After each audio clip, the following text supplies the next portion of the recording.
Hey everyone, my name is Dillon Gonzalez. I'm the editorial director of GeekVibesNation.com and also a co-host of the Home Dance Film Festival podcast. And welcome to a brand new episode of No Streaming Required, your weekly deep dive into all the latest and greatest in the world of physical media. Welcome back.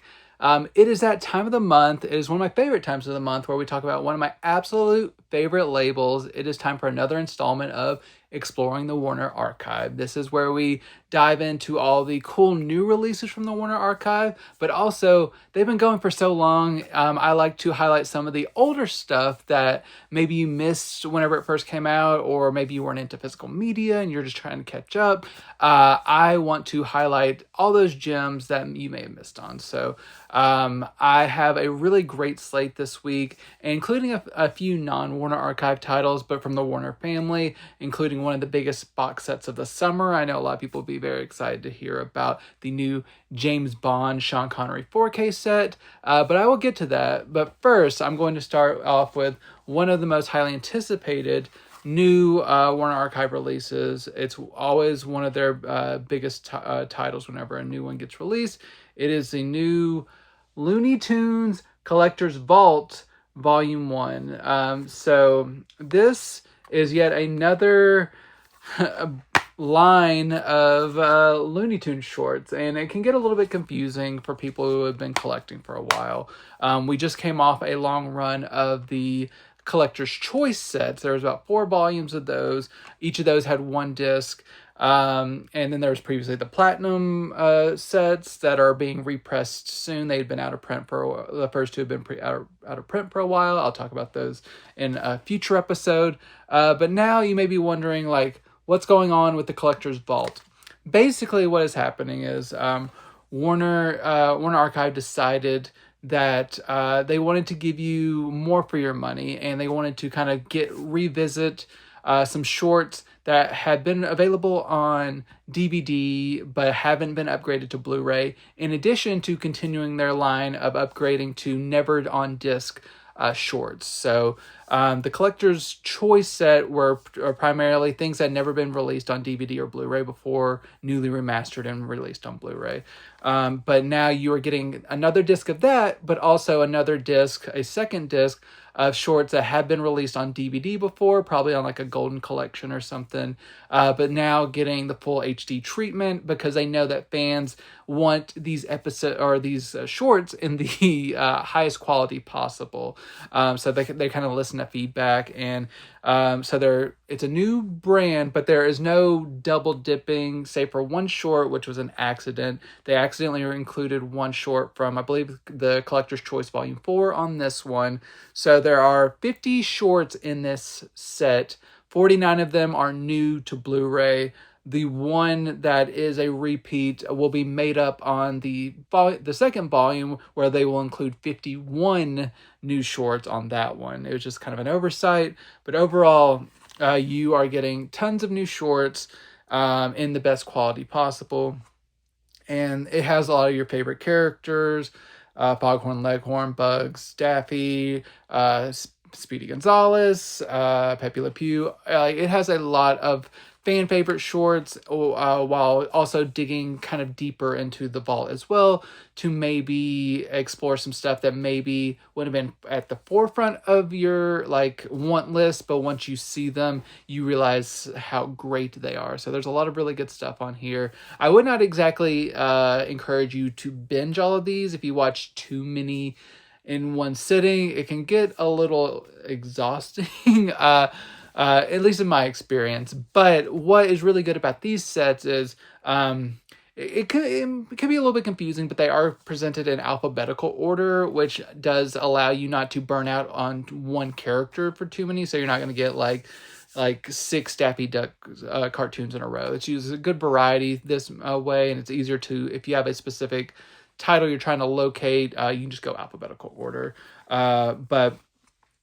So these shorts, it's a mixture of the Warner Brothers supervised HD transfers that were created in 2020 and newly restored Warner Archive controlled restorations.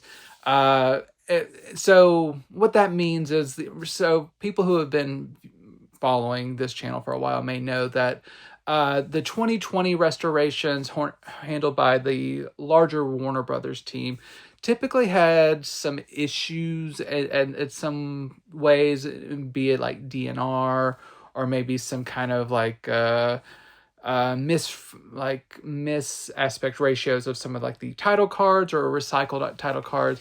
So those are not always the premiere versions we may want, but they still look really great on in HD and everything.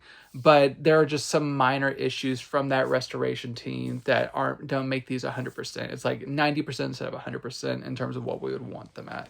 But the Warner Archive newly restored shorts look amazing, and overall, this is a really solid audiovisual presentation. You get the lossless DTS 2.0 audio in addition to the clear HD picture that typically include or preserves all the artistic implement like the like deficiencies and stuff, whilst like cleaning stuff up while still having like the artistic peccadillos within the animation that you kind of want to kind of preserve how it originally looked. But most importantly, these have just been restored, and we're getting titles, a good mixture of titles, upgraded from DVD and just updated in general to disc, just to be watched it all in like a disc physical media. So, and these are pretty conservatively priced. I think right now you can buy this for right around $20, which is a great deal for 50 shorts on 2 discs. No special features, unfortunately, but really good AV quality. And I think people who are a fan of Looney Tunes will be very happy to be getting more for the same amount of money. And we are at least guaranteed a couple of more Collector's Vault releases, but make sure to support these so we can get as much of the Looney Tunes out on Blu-ray as possible, because they are so dear to my heart and I want them all on Blu-ray if possible. So make sure to show Warner Brothers that the demand is there, and I think we'll be continue to get really good releases from them in the Warner Archive. So Collector's Vault Volume 1, really good release from the Warner Archive. I'm so looking forward to the next volume whenever it is announced. Heading over to a title that was actually released a couple of months ago, but I'm only now covering it because there was a issue with the original pressing. That is the Four Horsemen of the Apocalypse. This is the 1921 silent film. Now, whenever this was originally released a couple of months ago, there was an issue where the stereo soundtrack that was commissioned for this was presented in mono instead of stereo. Most of the copies were caught before they were sent out to the public. But for the few that did get out, there is a replacement program that you can find on the Warner Archive Facebook page, or I'll try to link to that, or you can just Google Four Horsemen of the Apocalypse replacement program. A similar thing happened with like Clean and Sober, which I've talked about recently as well. But they have made a corrected disc, and it sounds really amazing. But before I get into that, the Four Horsemen of the Apocalypse, I believe this is one of the oldest movies that Warner Archive has released to date. It's a silent film about a family that kind of during a wartime that kind of gets split and sent to like different parts of the continent. And there's like different kind of political ideations behind each of the factions. But there's all kinds of like melodrama within this, including like cheating spouses and like forgotten lovers and like people separated by war. And there's just all kinds of like family drama that is mixed in with some kind of like surrealism, and with the titular Four Horsemen of the Apocalypse that kind of are injected in at certain points that it's kind of like a metaphorical like take on the war, but it's done in a really inventive stylistic way through the silent film medium. And I liked it quite a bit how it's balanced. I I expected a little bit more appearance from the Four Horsemen, but I think it was they were used very deliberately and artistically throughout this very sprawling story that runs like 2 hours and 15 minutes long almost. But it never lost my attention. This was one of the more engaging silent films, and it really, like, even the non kind of magical realism, surrealist kind of imagery really kept my attention. And it also has, like I said, the really great score that was commissioned for this. All of it all just kind of works together, and it's one of the better silent films I've ever seen. And also, in addition to that, this 4K restoration from the best preservation elements, this is one of the best Blu-rays I've ever seen of a silent film. I was shocked how crisp and clear this looked while preserving the original artistic look of this material. Like, you do still get all like the natural film grain and everything, but it's just been cleaned up so meticulously and stabilized. For something that is over 100 years old, it's miraculous that it looks so amazing. And then the score that I mentioned in glorious stereo sounds really great and full, and it just really adds to the atmosphere of the story. There's no special features on this, but the audiovisual presentation is just so incredible. You will be bowled over. And if you're interested in getting into silent film or a silent film fan, I think this is definitely worth checking out. I think it is one of the more accessible titles from that era of cinema. And I think this is a really top tier release from the Warner Archive, which may be overlooked because a lot of people may not be open to silent era cinema, but this really kind of exemplifies how good it can be. And I think if you're wanting to try to expand your taste a little bit more, The Four Horsemen of the Apocalypse is definitely one that I think will maybe try to, like, a good one to dip your toe in. The Blu-ray is fantastic, so get that if you are interested in it in the slightest. The next title I have is another new one. This is a dramatized biopic of George Gershwin. This is Rhapsody in Blue. This is another really incredible release from the Warner Archive. This kind of follows in kind of the line of movies that they were releasing last year, like Three Little Words and Words and Music. But this is actually my favorite of that kind of subgenre of like composer biopics that we were getting. This is a long one. It's about 2 hours and 40 minutes long, but it really kept my attention. Of course, for this era, as I talked about on those movies, a lot of it is fictionalized and just kind of like really paints George Gershwin in a very specific light, but I don't think it completely whitewashes his entire identity. He is portrayed to kind of be more of like a workaholic who is more apt to give time to his career than any like interpersonal relationships. But the music is so good and like just involving. It's great to see kind of that kind of rise of this talent and like going from like kind of more frothy jingles to real like more artistic minded pieces. I do want to kind of give a trigger warning. There are some dated aspects to this, including people in like Al Jolson in blackface that show up in here. But it is a part of George Gershwin's kind of rise, and it is Al Jolson playing himself.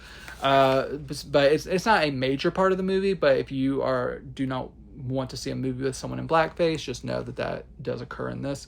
But overall, it's a pretty solid biopic, and this presentation is really great. This is from a 4K restoration of the best preservation elements. And what is really great about this is I talked to my contact at the Warner Archive, and he gave a really like kind of thorough explanation of like what a momentous project this was, because this actually restores footage that has been missing from the film for decades. There's like 13 more minutes of footage in here. They add back in the overture at the beginning, and this the story behind how this was thought to be like lost for many, many years, and how it was kind of found surreptitiously, and then it was kind of like preserved in the perfect state that would make it possible to be remastered and presented with like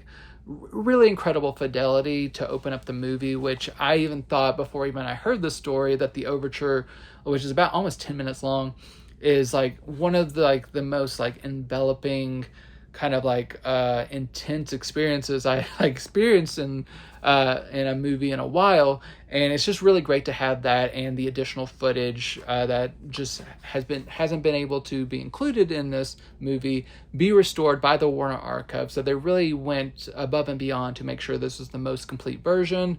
And it's a fantastic visual presentation. The audio sounds really great as well.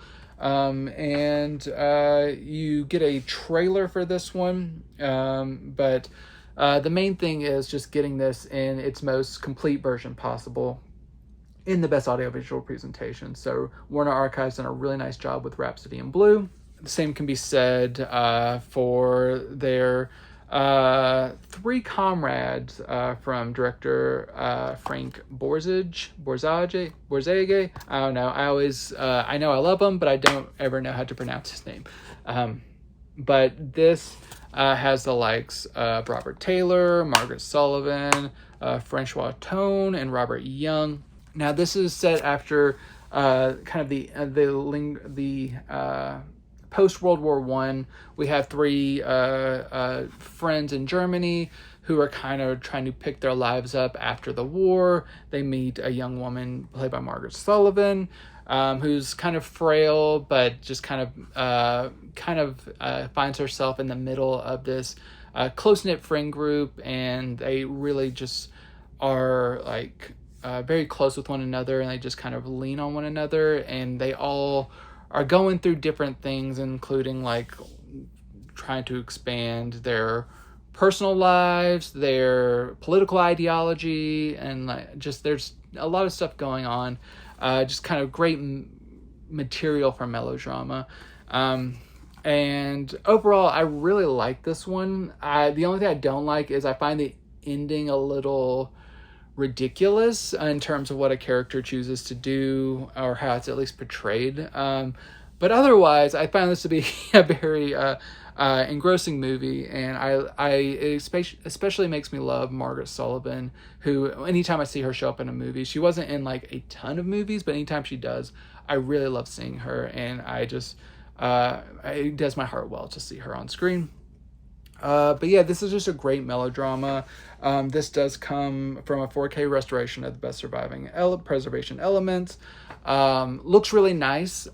Great natural film grain, no lingering specks of damage. Everything you expect from Warner Archive, it holds up very well here in terms of just like a really nearly flawless audio and visual presentation. So the audio sounds good as well. It is an older movie, but outside of some of the expected hollowness, everything sounds pretty great and very consistent. And then you also get some short films and a trailer. So this does have at least a few more special features with the short films. But Three Comrades, if you like good old school Hollywood melodramas, definitely worth checking out. If you're more into kind of a mystery type of, if you're a mystery cinephile, you should check out Mystery Street, which is from the great John Sturges. And this is about a woman who kind of goes out one night to a bar, kind of nursing a broken heart. And while she is out, she gets killed while in the company of a man who kind of gets accused for her murder, or kind of. It takes a little while, but he kind of gets implicated for this woman's murder whenever she actually had a lot more in her life going on. And it's kind of getting into kind of all the kind of behind the scenes people who are not kind of hiding their own kind of things for political gains or trying to maintain their power while they kind of subjugated this lady. And there's just a lot of stuff going on. It's just like trying to figure out who actually killed this woman and make sure this man who is innocent doesn't go to jail. And it's really engaging mystery. It has a really exciting climax and some great supporting characters as well. So this one, very entertaining. Another 4K restoration from the best surviving preservation elements. Looks very nice, consistent, very clean in terms of restoration, but maintaining the film grain. Audio sounds solid as well. You get a good number of special features on this one. You get a commentary track, you get some featurettes, you get some cartoons. So yeah, really nice, well-rounded package for this one. So if you like a good crime mystery street, definitely worth checking out. But as much as we love the golden age of Hollywood, that is not all that Warner Archive is about. As we will see with our next title, going to the late 80s, we have the inspirational school drama Lean on Me, in which Morgan Freeman plays a principal who is kind of tasked with coming into kind of one of the roughest schools in the district to turn everything around, get everyone to a certain level of passing in like a year's time. And all kind of the pushback that he receives from the students at first and some of the people in the community who kind of feel that they are being kind of judged by him, and because he has a very kind of authoritarian rule where basically his word is law. In this movie, it does address that at points where, like, even the teachers who he are trying to whip into shape do try to let him know that he is not always like on the right side of kind of what he is preaching. He's kind of a little bit too much of a taskmaster or too harsh at times, but the situation he finds himself in does require kind of a more of an iron fist at points, just to kind of root out all of the kind of people and aspects that are keeping the students from achieving what they need to achieve. It's based on a true story, and while there are some hokey elements and everything, I do kind of like a good inspirational teacher drama. Like if you like something like Stand and Deliver, it's very much kind of in that same vein. A little less of a kind of a white savior complex than that a little bit, even though it's Edward James Olmos, you kind of know what I mean. But I like how this movie plays out overall. It is very Hollywood coded, not shiny, like glossy, but more so like very palatable to a Hollywood sensibility. This definitely could have been even more kind of rough and like in your face, but overall for what it's doing, I think it works very well. And if you like Morgan Freeman, this is a really great performance from him. This was really kind of during his ascendancy era, like around the time of Glory and everything, where it really just made him a name that really stood out. And so really great presentation from Warner Archive. It's a new 4K scan of the original camera negative, and DTS 2.0 stereo audio sounds really great, full, and like the movie starts with Welcome to the Jungle by Guns N' Roses, so that sounds really nice and full, and the whole soundtrack sounds really good, and it looks great as well. No like encoding issues, everything looks nice. This is just a really nice presentation. All you get is a trailer for this one. But if you like the movie, it's a big upgrade on Blu-ray, and I don't think you'll be disappointed. We talked about one of the oldest movies to be released from the Warner Archive with The Four Horsemen of the Apocalypse. One of the newer films to be released, not from like a fresh HD transfer, like Bad Education or something, is actually our next title is Vie En Rose, which was in the 2007, I believe. And this is a film, one of the few international titles released by the Warner Archive, in which Marion Cotillard won Best Actress for portraying Edith Piaf, who is a singer back decades ago, who, according to this movie at least, had one of the roughest lives I can remember seeing on film, because she just goes through like so many trials and tribulations and just heartache and just like family issues, like health issues, romance issues. If you can name a hardship, she's probably experienced it. But Marianne Cotillard exemplifies it and brings it to life with such grace. She does a really nice job. I think her performance kind of like surpasses the movie itself, but it is a very solid biopic movie. But her performance is incredible, and looking at that field of Oscar contenders that year, I can see why she won Best Actress. She definitely does stand out and just really gave a showcase performance in this role. I'd never seen it before. It was kind of one of my Oscar blind spots, but I'm very glad to have watched it now. This is the extended version, so about 2 hours and 20 minutes long. I'm not exactly sure what the shorter version would have cut, but this extended version is complete and looks good from the HD master that this is derived from. Everything looks crisp and clear, no digital anomalies, anything of that sort. And it sounds really good too, and the DTS 5.1 sounds very big and full, and for like a singer with songs such as hers, you want really great audio, and it sounds really good. You do get some special features, including a featurette and a trailer, but overall, I'm all for international cinema and more modern cinema being released to the Warner Archive. I hope we get a very long engagement from them, but Vie En Rose, definitely one that I was excited to pop up, and glad I was finally able to watch it in great HD quality. And now is the time of the show where I start going a little bit deeper into the Warner Archive. These are releases. We're done with the new releases, kind of, and going to kind of some of the older titles from the Warner Archive. The first of which I want to spotlight was from 2016's release of Michael Collins, starring Liam Neeson, Alan Rickman, Julia Roberts, Stephen Ray. Some good performances in this one about the titular figure Michael Collins, who was one of the leaders of the Irish Republican Army whenever they were having conflicts with England back in the day, and just all that kind of the violence that erupted during that time, and just his approach to dealing with that kind of Irish rebellion that they were trying to enact.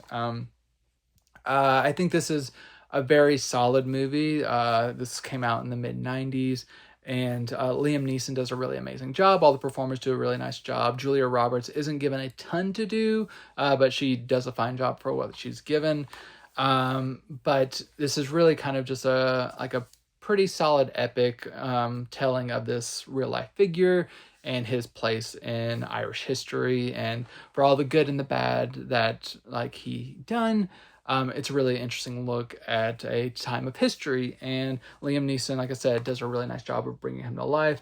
I like this quite a bit. And this is directed by Neil Jordan, and he gives a commentary track on this one. There's also some other special features, including an interview with him, 51-minute documentary on Collins, and some deleted scenes. So a good selection of special features, but this was derived from a 2K scan of the inner positive back in 2016, and it still holds up pretty dang well. I didn't notice anything super lacking in clarity or any digital anomalies or anything. And overall, just a really nice, solid-looking presentation. A nice color grading looks good. Just no real complaints for this one. So it's a nice 2K scan back from 2016. So this holds up still very well. And the audio, DTS 5.1, sounds nice and full. Everything sounds good as well. So if you're one of the more modern-minded Warner Archive viewers, this one has some stars that are still relevant. And it's a very good movie from the 90s when they were still making kind of more adult-driven dramas that were in the mid-budget. So if you long for that era of cinema, Michael Collins, I think, will fit that quite well. But going back a couple of decades, still with some heavy hitter performers.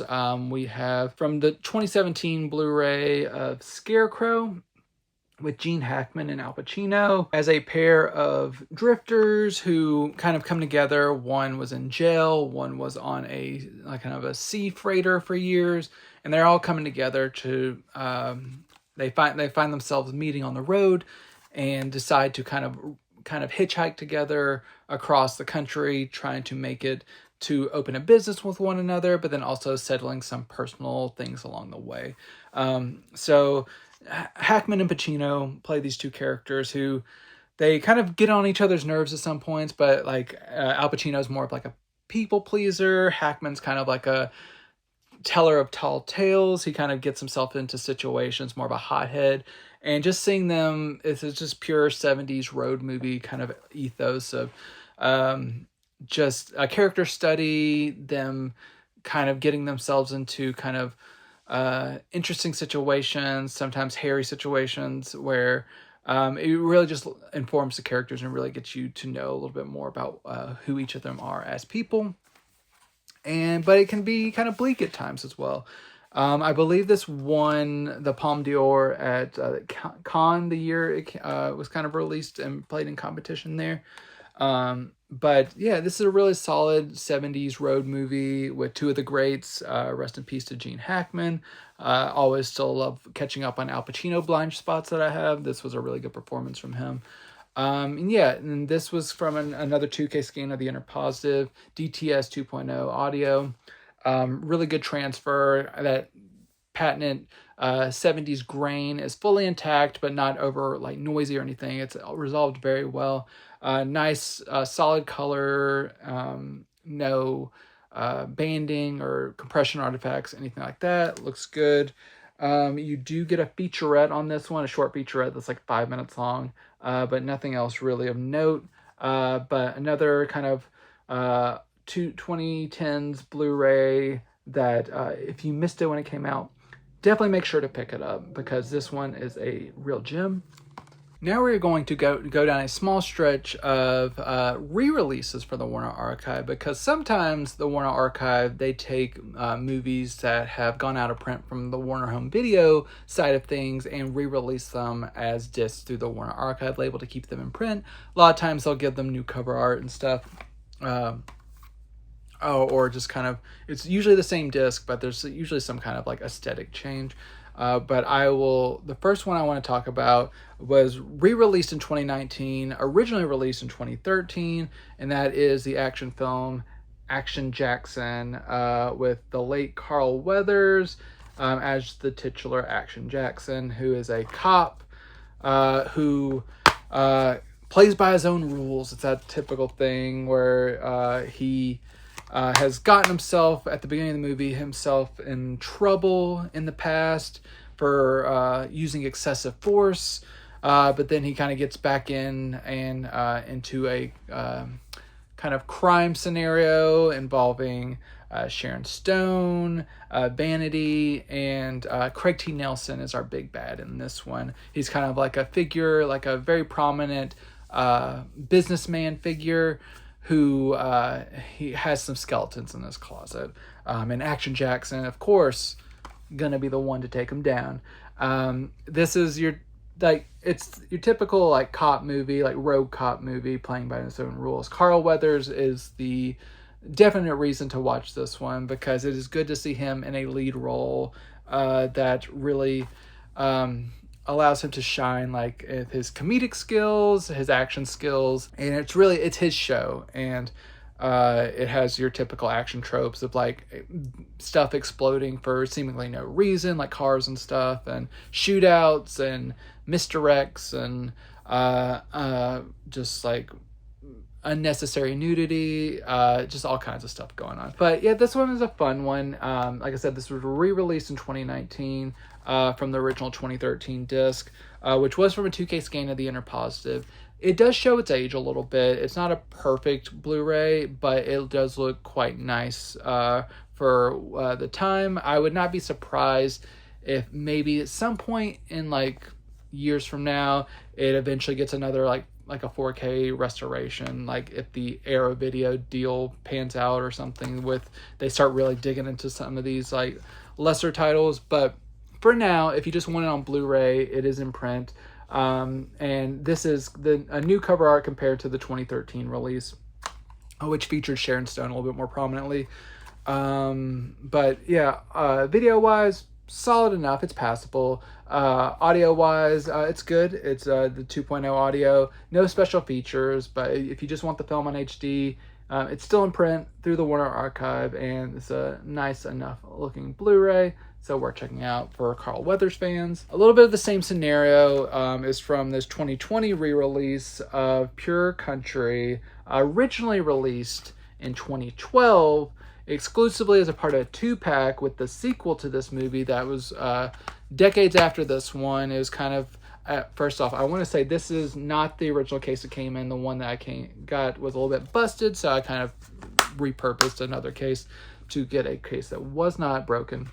But that original 2-pack from 2012 included the sequel, which was made in the early 2010s, which most fans seem to agree is trash, and it kind of forced people to kind of pick that one up whenever they may have just wanted this first one, which, while no like unheralded gem itself, is kind of fun for what it is. You do have George Strait here in his first acting role as a country singer who at the beginning of the movie is kind of over everything. He's tired of all the glitz and the glamour of his stage show, all the pyrotechnics and everything.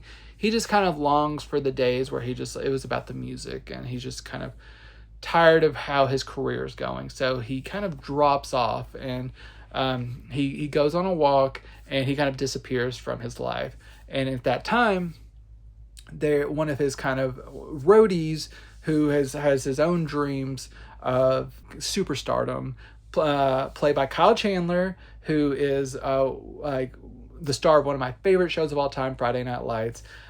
He kind of takes over his persona, and since there's so many like smoke machines and everything, he kind of fools people and like through lip syncing that he is performing, while George Strait's character really gets back to his roots. He goes to a small town there, no one knows him. He meets a lady. He becomes part of like this little family, and all while the people who love him are trying to find him and get him back into his superstardom. That's the basic premise. But it's hokey. It's kind of silly, but I did find it to be a certain amount of fun. I don't think George Strait is the strongest performer, and his singing voice actually isn't the best in this one, but there's just like a purity to the story that I found a little bit endearing in terms of like me just missing kind of more adult centric entertainment on this level. So if you're not like me, if you're not just kind of like wanting more kind of thoughtfully made pictures for adults, kind of like from the 80s and 90s, you probably won't enjoy this as much. But if you like kind of like a rural, like kind of Americana look at like country music and everything, this is pretty fun. And apparently this used to sell gangbusters whenever it was first came out on VHS. I mentioned talking to my Warner Archive contact. He said this was the first movie to sell 1 million copies for Warner Brothers back in the day, and back whenever VHS was like $90. So people were really into this movie and George Strait whenever it came out back then.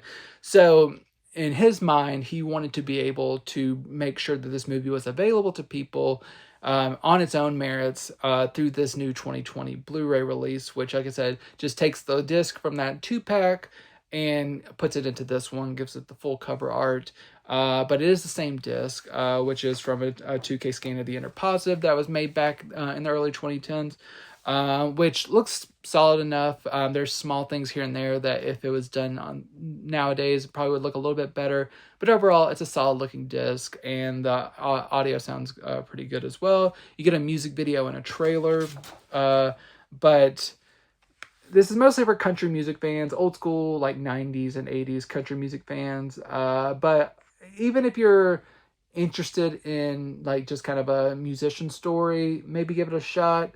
but it definitely won't be for everybody. It's kind of like whenever I reviewed like the Dolly Parton's Coat of Many Colors or something like that, which this is like a better level of acting than that. I will just mention that.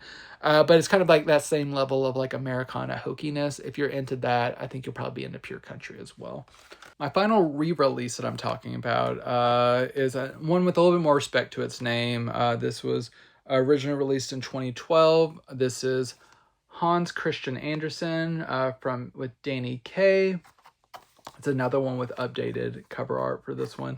But this is based on the legendary storyteller who created such tales as like Thumbelina and the Little Mermaid and stuff. So if this is kind of more of like a fictionalized version of his life, and just kind of like him trying to be a playwright and everything, and just like his process of how he came, like the fictional process of how he came up with a bunch of his stories and the people he met and his connection with children and storytelling and everything. And it's a musical as well. So you get to have Danny Kaye singing and dancing around, and it's charming enough. It's not the strongest Danny Kaye outing I've seen, but it's a fun time, and I think it's worth checking out. I mentioned the cover. I just want to kind of like, if you, back on the original 2012 release, you have something that looked like this on the cover art. But I just have to say, I really like this like more artistic representation that Warner Archive, like the original poster art that they used a lot more. But for the film itself, it is just the same 2K scan of the inner positive that was used on that original Blu-ray. Out of the re-releases, this might actually be kind of more the weaker looking ones. It still looks solid. This is one of the Samuel Goldwyn controlled titles, so I think this is one that would really flourish with a new 4K restoration and probably 4K Ultra HD Blu-ray release. But it is up to the Samuel Goldwyn like family to deem this worthy of a new restoration that would really get out all the nuances. But if you just want to own it with a inconsistent level of quality, but overall good, like on the good quality, this one Blu-ray is perfectly solid. You do get the DTS, I believe, 2.0 track, and you get a trailer, so not packed with special features either. But if you're a fan of Danny Kaye and you don't have this yet, the Blu-ray is perfectly serviceable and worth checking out. Going back to more of the first run Warner Archive titles, we have from 2017 from Alan Ladd's Hell on Frisco Bay. This is a tale of Alan Ladd as a man who is freshly out of prison and trying to track down the people who set him up. It's just your standard tale, but with Alan Ladd kind of going kind of scorched earth on people, trying to figure out who set him up whilst trying to connect with people that have his best interest in mind. And you have Edward G. Robinson, of course, as the big bad, who is always really great in a gangster role. And yeah, this is a really solid kind of crime noir movie. Enjoyed this one quite a bit. And Alan Ladd is someone that I've grown to really appreciate over the last few years as I've seen more of his movies. He does a really nice job in this one. And for this era in Warner Archive, 2017, this is one of the better presentations I've seen from them. This is from a 4K restoration of the original camera negative, which they were at the time very surprised to kind of come into the materials that they were able to restore at this point, that they were in such good shape, and the fact they were able to give this a 4K restoration made it look as great as it possibly can. So this is definitely a top tier Blu-ray disc from the Warner Archive. So great audio visual presentation. It holds up very well, and you do get a trailer with this one, but otherwise the audio visual presentation is definitely the star of this one. One from 2019 we have is Operation Crossbow. So you have Sophia Loren, George Papard, John Mills, a lot of people in kind of World War II era, in which some people have to go undercover with the Nazis to get this, try to stop their secret plans, with like satellite imageries and missiles and rockets and aircraft and all that kind of stuff going on. It's loosely based on a real life instance, but it's been very much dramatized for the screen to really heighten up everything. But this is a really good thriller, like wartime thriller. Very, it's not all like nice and shiny for this one. There are definitely stakes here. People are being found out, like whenever they're undercover, or people, like, there are lives lost, and it really adds to the tense situation. And I really did end up enjoying this one quite a bit. It surprised me with how good it was. And this comes from a 2K scan of the inner positive. Looks very nice. No lingering damage or anything. Everything's been restored very well.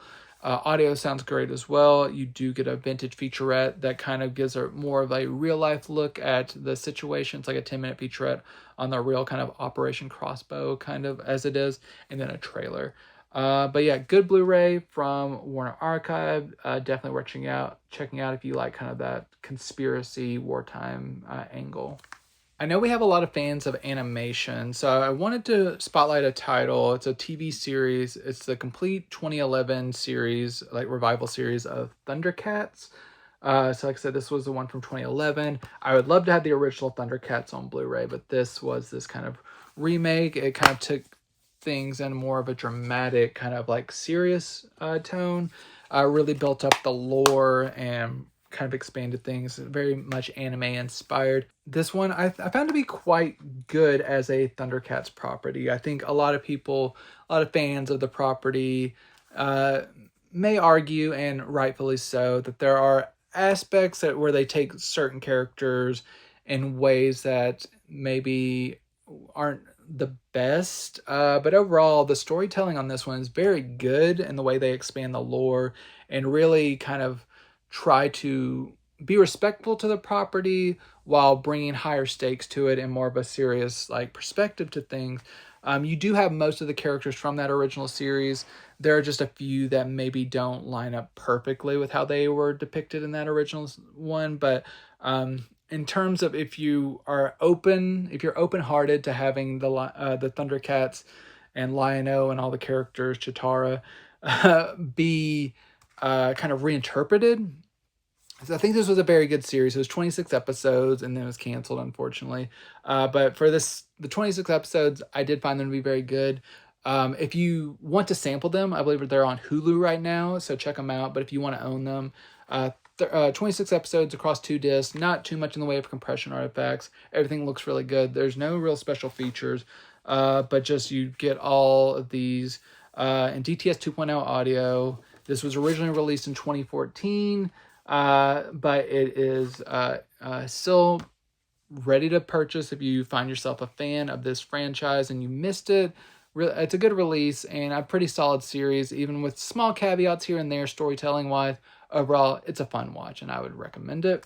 Now we're going down. I'm going to go pretty quickly through these next couple of titles because I've covered most of these in the last year or so, I would say, or at least in the last few years, either through written reviews or video reviews.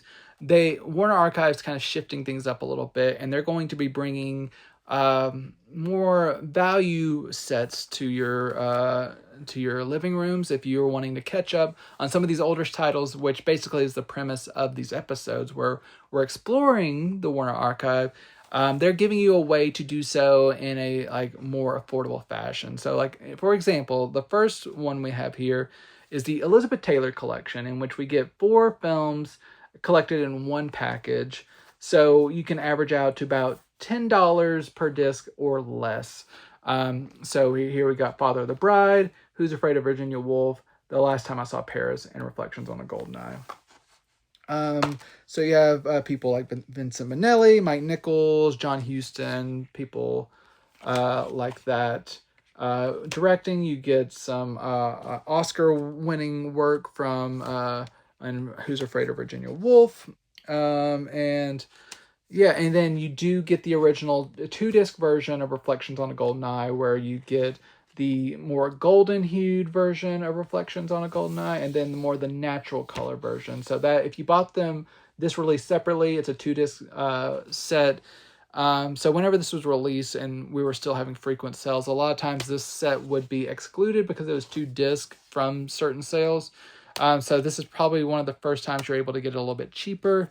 But if you just want all these films in one set, saving space, which I definitely need, you can get these pretty affordably, and I'm sure they will probably be even more affordable than $10 per title, because I think they're starting out at $40 retail, so you can probably get them for like 30 or so for 4 titles. That's really great for Warner Archive, so make sure to check that out. This Elizabeth Taylor set has a really good variety. You have some more lighthearted stuff with Father of the Bride, some very dramatic stuff with like the rest of the 3, and you have some great cohorts with her, so like people like Spencer Tracy and Marlon Brando. Like I said, I've written about most of these or showed them off, so make sure to check this out if you're a fan of Elizabeth Taylor. Definitely want a great set. And we have 2 more sets like this month. The next one is the great Clark Gable, which another Oscar-nominated Mutiny on the Bounty, and some like a rom-com, some dramatic pictures, like we got San Francisco, Wife versus Secretary, Idiot's Delight, and Mutiny on the Bounty. So you just get all 4. This Mutiny on the Bounty disc was originally from the a Warner Home Video. I believe that was 2010 when that came out. But the rest are Warner Archive specific releases. You get a good mixture of epics and comedies. People like Jean Harlow, Jeanette MacDonald, Charles Laughlin. Really good people in this one, and just like I said, just another great release from Warner Archive, bringing together 4 favorites in one cheap collection. And the final one we have of that type is from Gary Cooper, and another quartet of releases. The most recent title is Friendly Persuasion, which was just from last year. I recently talked about Sergeant York and the Hanging Tree, and then we have Love in the Afternoon with co-star Audrey Hepburn. So we get some wartime pictures, we get some westerns, we get some romantic comedies, we get some folksy melodrama, lots of really good stuff here. I checked, the Friendly Persuasion disc actually has like a little bit of a different disc art. Like it's the same picture, but the printing is a little bit differently. It might have just been when it was printed. So just wanted to note that. But yeah, definitely Gary Cooper. This has some really, really fun movies in this one, and definitely worth checking out any of these movies, and with great shelf saving, price saving work. But heading down a couple as we wrap up the Warner Archive and go to Warner Home Video, going to a brand new release from a movie release a couple of months ago. We had Jason Statham in A Working Man on 4K Ultra HD. Now this is kind of like Jason Statham once again teaming with his compatriot David Ayer for this one, who he teamed with on The Beekeeper. And this is kind of in the same vein, where he's a man with a certain set of skills who is like tried to settle down and just like work construction and everything until the daughter of one of his coworkers gets abducted and is kind of like mixed up in human trafficking. And then of course he is tasked with going to find her and leaving a trail of bodies to anyone who gets in his way. And it's a violent time. I don't think it's quite as unhinged fun as The Beekeeper, but if you just want Jason Statham going through just a litany of people to complete his task, it satisfies that basic kind of like need. It's not as weird, like outlandish storytelling as The Beekeeper, but some decent action, hand-to-hand combat, explosions, stealth, all that kind of good stuff. So if you like the Jason Statham shtick, it works well enough, but it's not his best work, but it's fun enough. I had a good time with it overall, even though I know it's not high art. But HDR10 for this one looks really good. Dolby Atmos audio sounds great. Some really like intense action moments on this one. No special features, but just a really good audiovisual presentation for a hard-hitting movie. But finally, I know what a lot of people have been waiting for, and that is the 4K Ultra HD release of the Sean Connery 6-film James Bond collection. And you might think this is a very condensed package. Do we have stacked discs? No, we do not, thankfully. We have all 6 of these James Bond films on their own hub, all nicely packed in here. So we got Dr. No. We have From Russia with Love, Goldfinger. We have Thunderball, You Only Live Twice, and Diamonds Are Forever. So these 6, no Blu-rays are included, but you do get a digital code. I did not show that off because you're not seeing my code, but it is included in your set if you buy it. And so Warner is deciding to go, at the moment at least, actor by actor with these James Bond movies. And I think everyone kind of will agree that Sean Connery is arguably the greatest Bond ever. He definitely has some of the best James Bond movies of all time. And people are, for good reason, concerned about how these are going to turn out. Now, anyone who has the old Blu-rays knows that, if you're into like kind of Blu-rays and like the technical details, they will know that those were derived from some ancient like 2004 era Lowry restorations that, while well-meaning at the time, and people whenever the Blu-rays were originally released, I'm sure they thought it was a really huge improvement from what we had seen before. We now, looking back upon it, know that those were very processed and just really kind of given an extra level of digital sheen that kind of really robbed the films of their organic qualities, and just did not let this series look the best that it possibly could, just because it wasn't organic, it wasn't natural, it didn't look how a film from this era should look. So those were from 4K restorations, and so fans were admittedly concerned that they could just recycle those, slap HDR on it, and call it a day. Thankfully, these films have been given a brand new 4K restoration, and the results are fantastic. All these have Dolby Vision, Dolby Atmos audio, and the original theatrical mono. And I'll talk a little bit about that. I'm not going to go like movie by movie. It's James Bond and Sean Connery. You're not getting a lot of variety from like picture to picture, but they're all pretty great. And like I said, like some of the best James Bond pictures of all time. But these 4K presentations with Dolby Vision, you do get a nice new, for most of these, especially like pretty nice solid uptick in color. You really get a lot like more depth of color. Not all of these are going for like quote unquote pop, which I think a lot of is like kind of the downfall of a lot of like 4K viewing, whenever people are kind of expecting a certain thing from 4K. What you're really getting out of this one is nuance and depth and like more accuracy of color. Is every single frame like exactly like how you may think it should be, or how like maybe it's been presented previously? No, because that's not, like, a lot of things were previously like the highlights were boosted and things were kind of unnaturally just like accentuated to kind of fit the format whenever it was released at that time.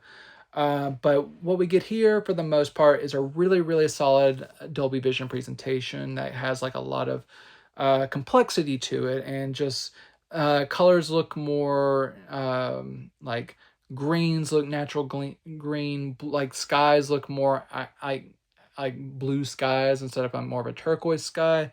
Everything just looks very nice. There are still minor moments of like grain halos at point, and just like a little bit of maybe where encoding could have been optimized a little bit more clearly. But overall, these are a monumental improvement over those old Lowry 4K restorations. These just look very nice. Maybe if we had just been given the movies their own dedicated 4K disc and the Blu-rays with like the special features, maybe some of the encode issues maybe have been tidied up a little bit. But compared to something like the Rocky collection, which has a little bit more kind of like issues with compression and everything, I think this is definitely a much better effort than those. Audio wise, you get a Dolby Atmos presentation and a theatrical audio. And then in the case, I believe it's Thunderball, you get 2 different mono presentations, which kind of conform to different dialects that are used in certain passages. So like either like what would have been the English like localization or the American.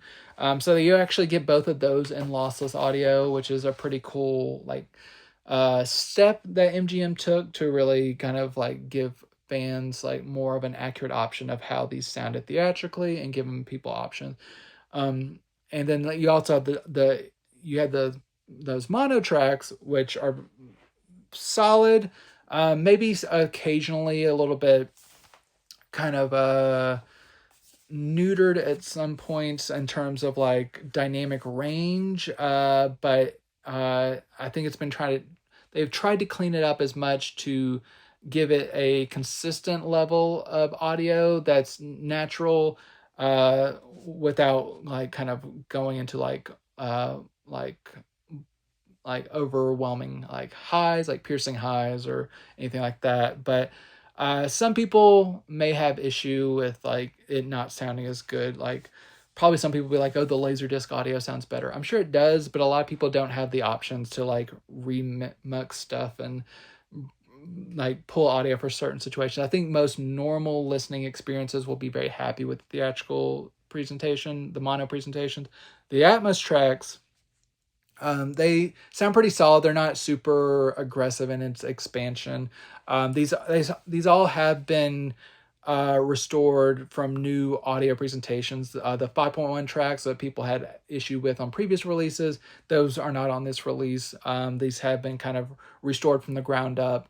And while these are largely more front center channel heavy, this is expanded pretty tastefully, and nothing from what I can tell is overly wrong or erroneous with like the Atmos expansion. It's more like tastefully expanded. While it might not blow you back in your seat in terms of like immersiveness, I think it's very I rather have something that's more like naturally expanded than something that just sounds like just haphazardly placed sound effects just for the sake of engaging channels. So overall, audiovisual wise, I'm very pleased by it. I think most fans, this is better than most expected it would be, and overall, I'd say like maybe a 4.5 out of 5. Like really great job, and I think if the rest of the Bond series that haven't been released on 4K, which would only be only the Daniel Craig era Bonds have the 4Ks. The rest of the series, if they're given the same level of care as this one, I think fans will overall be thrilled by the results. And these, in terms of special features, most of the supplements are carried over. There's some small things here and there that weren't included, like certain like restoration specific supplements that just don't make sense with this restoration. But overall, like most of the commentary tracks, like each film has a commentary track. A couple of them have 2. You got various featurettes and everything. Overall, that's carried over. So if you want to get rid of your old Blu-rays of these, I think you're pretty safe, unless you just want a compare and contrast to the audiovisual stuff and just to have every single possible supplement, you might want to hold on to those. But for most fans, I think you'll be very, very pleased. And if you're a Bond fan, this is very, very good. This is just a real home run from MGM, being distributed by Warner. And I think you'll be very pleased. I'm very pleased. And definitely make sure to pick it up at some point because, yeah, Sean Connery, James Bond, it's the best. So check it out whenever you can. That is my show. I hope you have found something that interested you. If so, let me know in the comments. Let me know what you're most interested in checking out. I love to hear your feedback. Let me know what you want me to cover on a future episode. Happy to do that. Make sure you share this with anyone who loves physical media. I love getting new people involved, and just I love talking about physical media with you, and just being able to expand that every week. It's such a fun thing to do. So like this video, comment, subscribe to the Geek Vibes Nation YouTube channel, all the normal things that help out. I will be back again next week with another mammoth episode, I'm sure. But until that time, enjoy these movies.